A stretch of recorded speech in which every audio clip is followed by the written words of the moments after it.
Assalamualaikum warahmatullahi wabarakatuh. Salam sejahtera, salam untuk kita semua. Sudah ada di depan kita 3 orang narasumber kita ini akan memberi sedikit pikiran terkait dengan sikap mahasiswa dan juga seperti apa pikiran-pikiran kritis dari kalangan mahasiswa Muslim yang dari Papua melihat masa depan Papua secara komprehensif. Dan secara spesifik mungkin bisa dijelaskan partisipasi dari kalangan Muslim Papua. Baik, kita mulai dari Bung Bilken Puarada, mahasiswa aktivis Muhammadiyah Jakarta. Seperti apa ini Bung Bilken terkait dengan komitmen pemuda dan mahasiswa Papua?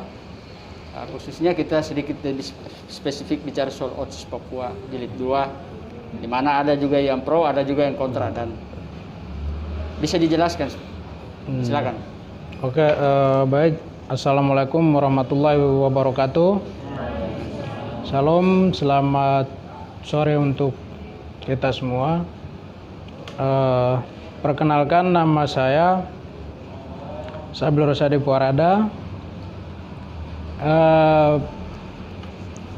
mahasiswa Muhammadiyah Jakarta. Oke. Terkait dengan tema kita di atas, ini sudah umum. Jadi yang pertama adalah kami sangat setuju dengan Otsus Jilid 2 ini. Jilid 2 ini. Akan tetapi harus diperhatikan dan memang harus direvisi. Poin-poin penting yang harus diperhatikan oleh pemerintah terkait Otsus Jilid 2 ini adalah salah satunya terhadap pendidikan, ya khususnya kepada pesantren. Itu yang harus diperhatikan, karena dari beberapa tahun pemerintah hanya menyalurkan itu kepada pendidikan umum, tapi kepada pesantren itu nol. Karena kita di timur itu bukan hanya ada Islam, bukan hanya ada Kristen, semua itu harus merata. Jadi Kristen pun merata, Islam pun harus merata. Dunia pendidikan umum diperhatikan, dan yang dunia pesantren pun harus diperhatikan. Karena kita adalah generasi-generasi penerus bangsa. Dari beberapa aspek yang memang harus diperhatikan di sana itu adalah yang pertama, mungkin sudah luas teman-teman sudah membicarakan hal ini ya. Salah satunya itu yang 3 poin yang penting: kesehatan, pendidikan, ekonomi. Itu khusus untuk daerah. Akan tetapi yang di luar daripada daerah itu harus diperhatikan. Salah satunya pesantren yang ada di daerah mana yang kita lihat itu. Misalkan pesantren itu ada di daerah Jakarta, ya harus pemerintah perhatikan itu. Jangan hanya umum saja yang pemerintah perhatikan, tapi pendidikan agama Islam pun itu tidak diperhatikan. Jadi seperti itu. Harus memang benar-benar diperhatikan. Kami sangat mendukung Otsus Jilid 2 ini, tapi yang perlu diperhatikan itu pendidikan Islam di setiap pesantren, lembaga pendidikan itu harus diperhatikan.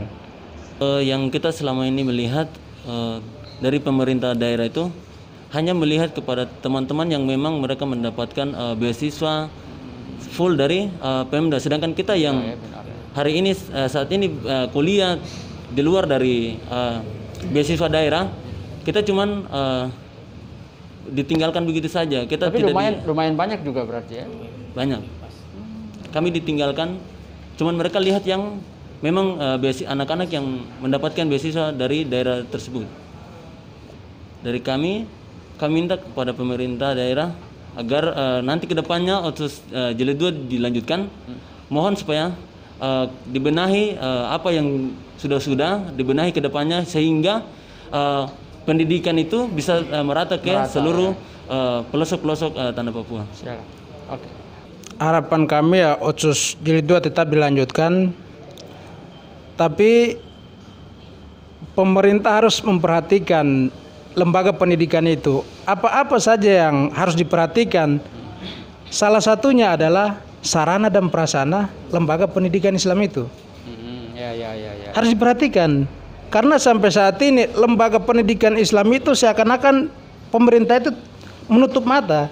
Setuju. Mereka misalkan dari sekolah, dari masjid, dari tempat tinggal atau rumah penginapan santri yang menginap di dalam itu untuk belajar, itu harus diperhatikan.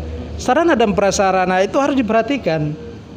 Itu yang akan menjadi tolak ukur untuk bagaimana negara ini mempunyai generasi-generasi. Berarti ini ada di luar daerah ya? Di luar daerah juga harus diperhatikan.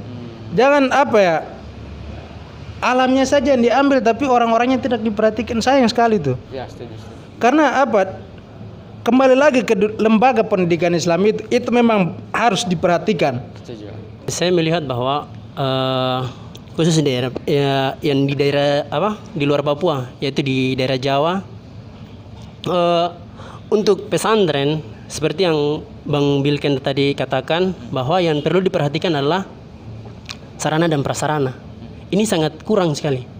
Dari pesantren ini kebanyakan kita mendapatkan bantuan itu di luar daripada dana otsus itu, sehingga kami seakan-akan ini sudah punya yayasan Papua, tapi kenapa loh pemerintah ini tidak memperhatikan yayasan ini? Mungkin kalau dikatakan bahwa kita ini bukan yayasan negeri, bukan dari ini, tapi setidaknya ini yayasan Papua. Kami juga butuh perhatian khusus bagian dari komponen Papua yang tidak terpisahkan dari itu. Setuju. Makanya harapan saya bagaimana caranya supaya Otsus Jilid 2 ini dilanjutkan dengan catatan harus memperhatikan kami yang di luar Papua, khususnya pesantren. Itu harus diperhatikan. Sehingga kami tidak ada merasa resah gitu terhadap pemerintah daerah. Kalau bicara soal Otsus, untuk daerah saya itu banyak yang belum merasakan. Kalau kita ini. Jadi pada prinsipnya Otsus Jilid 2 didukung dengan catatan itu ya. Iya, dengan catatan itu. Ya, diperhatikan lagi gitu ya. Baik,